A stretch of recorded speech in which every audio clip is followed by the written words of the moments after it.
It's time for the Daily Stand Up Podcast presented by Agile Dad with your host, Lee Henson. Without any further ado, let's get started. Hello, everyone. It is so nice to be with you again. It is time for our Friday Agile, Not So Agile episode of the Daily Stand Up Podcast. We're so glad you could be here. So, today I wanted to talk to you about families and relationships and things along those lines because I recently received a request from someone who was struggling with some internal strife and they were seeking some advice. And the story goes like this. So, this individual, they reached out to me and they said, "Hey, can we go, out for lunch?" And I said, "Yeah, sure, let's do it." So we ended up going out for lunch, and the conversation went something like this. He expressed to me that there were certain things that were happening between him and other close relatives that were causing friction. And he really didn't appreciate the friction. He didn't appreciate the way that the family was treating him or the way they reacted to him.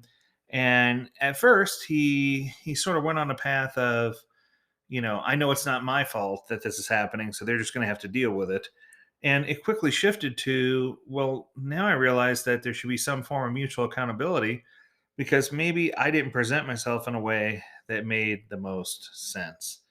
So it all revolved around a series of critical decisions that were made just regarding the holidays that didn't happen so long ago. And with COVID and with people with differing opinions and with restrictions and with things happening, we saw a lot of tension within families where families want to, certain family members want to spend more time together and greater amounts of time, and other family members wanted to wait and see this pandemic all the way through to the end.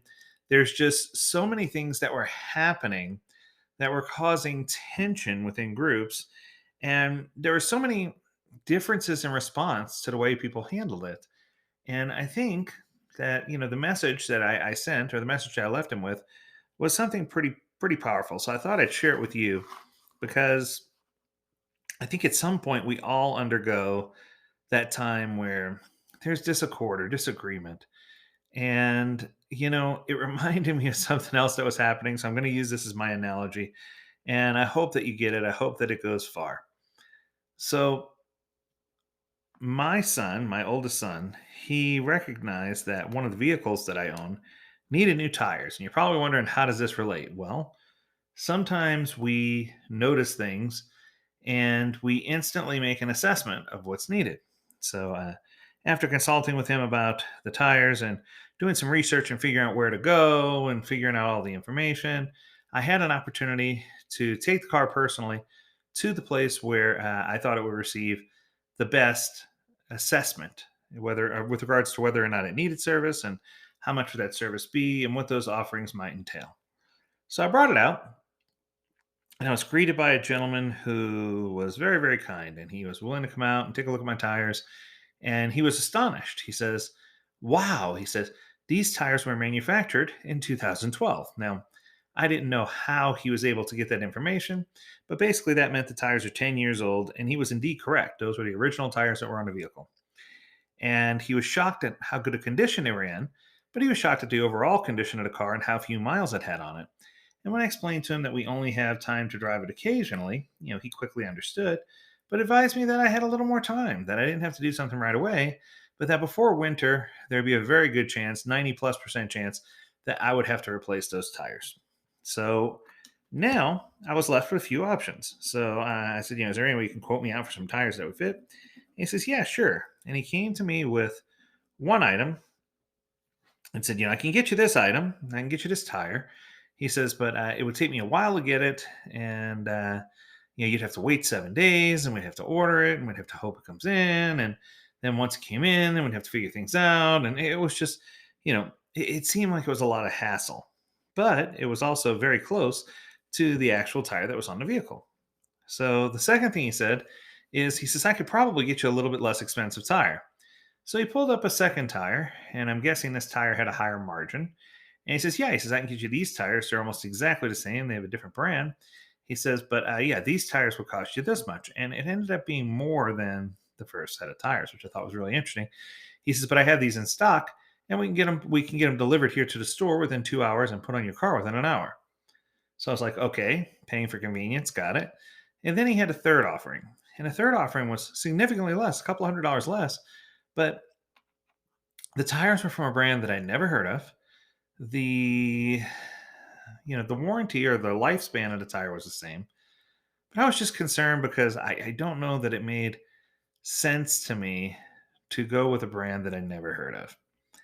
So you're probably wondering, how on earth am I going to tie all this together, right? Well, first of all, it was my son's gentle nudging that reminded me that the tires on there were the original tires. And I think sometimes within our families, we have individuals who maybe, their desire is to gently nudge us, but we may not, take that gentle nudge the same way as it was originally intended. The second part of the story that ties together is the three different types of tires, right? That, well, first, finding someone I trusted to give me the assessment. So, seeking an outside third party opinion, much like my friend did with me. And then finding three different answers. And one winds up being a good choice, one winds up being a better choice, and the third winds up being a best choice.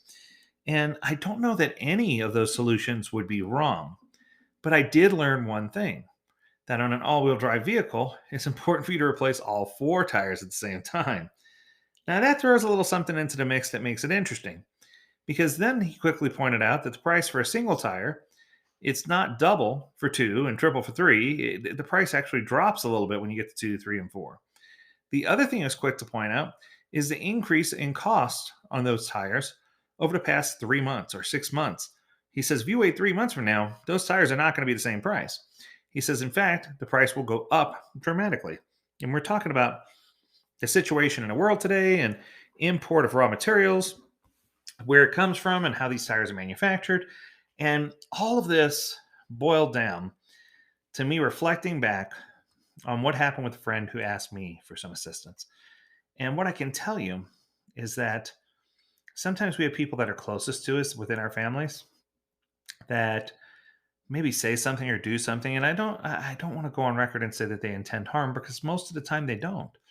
But sometimes they don't even realize what they've said. They don't realize that something can be hurtful to us. Other times they might say something out of spite, but it becomes our responsibility to figure out how we're going to react.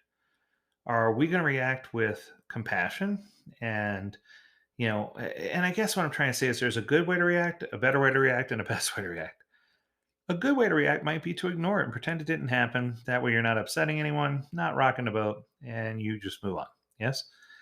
A better way to react might be to let this person know, hey, no harm, no foul. I don't know if you intended for it to come across this way, but the way it was presented really was hurtful. And, I wish that you'd be more considerate next time, which I think is a good thing, because it's a cause of education, right? And I think that's something that's missing, that a lot of people don't take the time to educate others when they're in this position.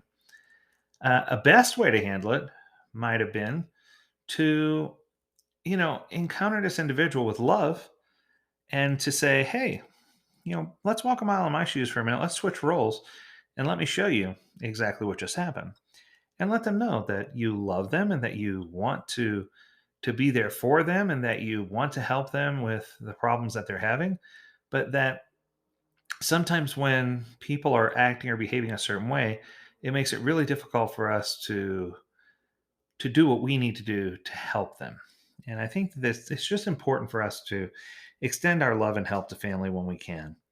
I have a few people that are really close to me that often confide in me and ask me questions. And what I can tell you is, people often ask me, does that get old? And my answer is no, because I feel good that people can trust me and they can talk to me and that I can help them resolve critical issues. Now, I guess my advice for you on this Friday is to find a way to extend yourself to other people. Find a way to be there when someone needs you, whether it's just a simple smile or an act of love. You need to make sure that you count yourself available to these individuals, because honestly, these people are coming to you because they're in a place where they need a little something extra. They need a little more guidance. They need a little more love. They need a little more respect. And I think that if we are conscious of this, and if we understand that, all these things that are happening, whether it's within our own family or whether we're assisting a friend, that it's hardly ever done out of malice. It's hardly ever done with with evil intent. I remember when I was with Meg Whitman, and one of the things she taught us when she was CEO of eBay is that people are inherently good, and as long as we go along with that assessment, we'll start treating people better, and they'll start treating us better. And that's why tying it back finally to the Agile Manifesto, when I say we should focus on individuals and interactions over processes and tools, I think it's high time for us to understand how we interact with others and to treat other individuals with dignity and respect and to look for their talents and to help showcase those and to help bring people together instead of building walls to keep us apart. I think that we need to focus more on what we can do to make a difference in the world. And I think we need to appreciate all those things that are around me. Now, in the end, it doesn't really matter which of 3 sets of tires I choose because now I know I have to buy all 4. But if it wouldn't have been for the loving encouragement of my son, I would have never known that I needed tires to begin with. And it could have been a terrible accident. So there you have it. Lots of information to consume. I hope you found this enjoyable. If you have an idea for a topic you want us to cover on a daily stand-up podcast, don't be afraid to reach out to us at learnmore@agiledad.com, where we'd love to hear about your ideas. And as always, we encourage you to stay healthy, stay well, and stay agile, my friends. Until next time, do take care.